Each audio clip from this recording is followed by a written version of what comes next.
Assalamualaikum warahmatullahi wabarakatuh. Perkenalkan, nama saya Rikmah, NIM 2022 10 3 17. Saya ingin menjelaskan sedikit tentang wakalah.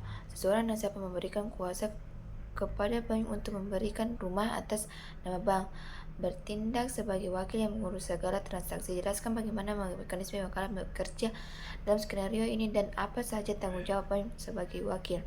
Nah, dalam skenario tersebut, akad wakalah diterapkan di mana nasabah memberikan kuasa mandat kepada bank untuk bertindak atas namanya dalam sesuatu transaksi, yaitu pembelian rumah. Berikut menjelaskan mekanisme dan tanggung jawab bank. Nah, pengertian wakalah. Wakalah adalah akad pemberian kuasa dari mewakili. Pemberian kuasa dalam hal ini nasabah kepada wakil penerima kuasa, dalam hal ini bank, untuk melakukan suatu tindakan atau transaksi yang dapat diwakili. Mekanisme wakalah dan pembelian rumah. Akad wakalah disepakati nasabah secara resmi memberikan kuasa tertulis pada bank untuk memberikan rumah atas namanya.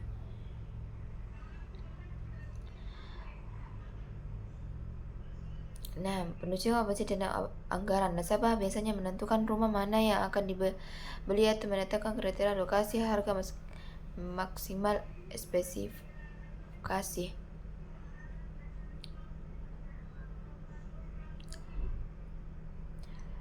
Penyerahan rumah kepada nasabah. Setelah transaksi selesai, bank menyerahkan rumah dan dokumentasi kepada nasabah. Jika dilanjutkan dengan pembiayaan, misalnya perumahan, maka bank menjual rumah ini kepada nasabah secara cicilan.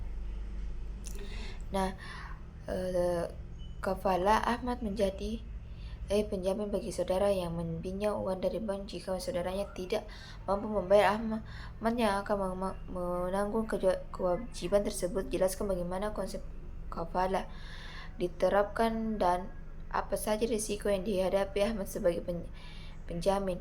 Dalam kasus tersebut, akad kafalah diterapkan. Kafalah adalah salah satu konsep penting dalam keuntungan syariah yang berkaitan dengan jaminan atau penggunaan kewajiban pihak lain. Berikut penjelasan lengkapnya.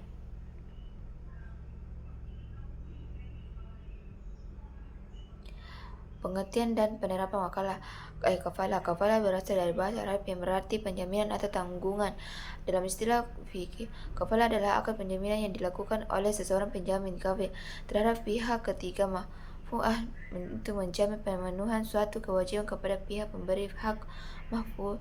Contoh kasus, Ahmad menjadi pinjaman kafil bagi saudara yang meminjam uang dari bank. Jika saudara gagal membayar, Ahmad harus melunasi pinjaman tersebut. Inilah inti dari akad kafalah. Pihak ketiga menjamin kewajiban pihak kedua kepada pihak pertama.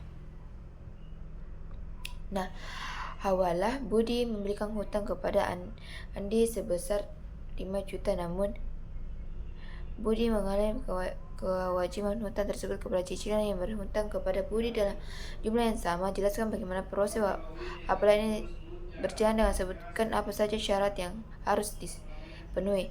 Dalam kasus ini, akad kafalah diterapkan. Hawal adalah pengetahui untung dari suatu pihak kepada pihak lain. Dalam syariah, akad ini digunakan untuk memindahkan kewajiban pembayaran untuk dalam dibadul awal ke pihak ketiga yang juga memiliki hubungan keuangan, misalnya kawan berhutang. Nah,